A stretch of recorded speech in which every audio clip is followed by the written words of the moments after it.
Okay, Darren, I'm recording. Okay, first of all, boy, how you doing? I'm good. I'm much better today than yesterday. Where are you from exactly? Um, that's a tough question. I moved around a lot, mostly West Coast, but lived in Utah for a long time. And you went to Hillcrest High School I did, yes, graduated from there in '89. and BYU. BYU, yeah, both undergraduate and graduate school. Boy, tell me a little bit. What's the first thing? When's the first time you knew that there was a possible problem on that flight? Yeah, that would be uh, when at the time I didn't know, but I guess when the first bird hit, it jolted the plane and made a pretty loud bang. Um, Before that, everything seemed fine. We were all smooth and climbing as normal. You had just taken off from LaGuardia on your way to Charlotte. What did the pilot or the passengers say?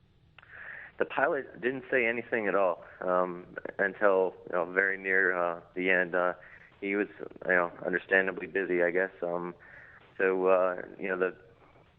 heard the loud bang, and I was toward the front of the plane, so I could look back out the window and see the front of the engine, and the blades were still spinning, but it was making a thumping sound every time it spun around, sort of like something stuck in the washing machine or something.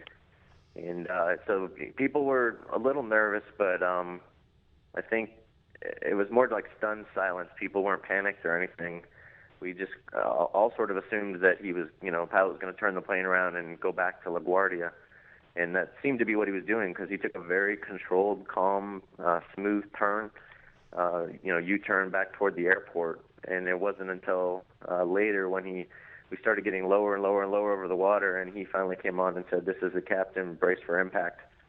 And that's all he said. And that's not words you want to hear. But everyone, did what he said and braced for impact. What was going through your mind, or what were you feeling? I was still in disbelief, really. Again, I thought for sure.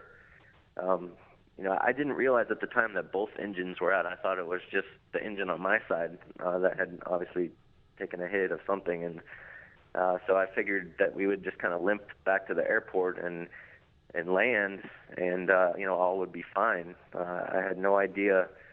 Even after he said brace for impact, I thought, well, maybe this is just a precaution. We're still going to land at the airport, but just to be safe, they want everyone sort of braced in case it's a hard landing.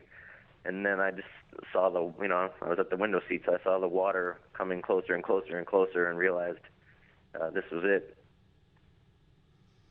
Did you think you were going to die? I didn't really. It was kind of strange. I never did.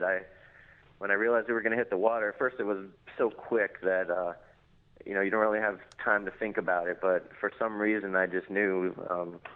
I just assumed we were going to land on the water, and maybe I've seen too many movies where the planes just gracefully land on the water, and that's kind of what I expected. It would be a hard landing, but that we would be able to get out.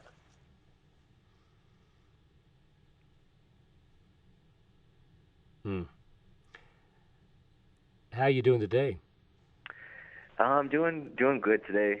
Just I obviously took the day off work, and I've just been trying to spend time with my family and just relax a little and try to digest everything that has happened. Do you have a wife, children? I do have a beautiful wife and three great boys that keep me busy. What are they telling you today? They, the younger boy, the 3-year-old, I don't think he still quite understands what happened. He's still trying to figure out how an airplane ended up in the water. But the other ones get it, and they're all just grateful. I mean, it was truly a miracle. God was watching out for us on that one. The fact that not a single person was lost in that crash is unbelievable. How old are you, and what year did you graduate from BYU? I'm 37. Graduated in '94 from undergraduate and '98 from business school. You sound remarkably calm, but thank you very much. We appreciate talking to you, Darren. Thanks a lot. You take care. Thanks. Bye. Bye-bye.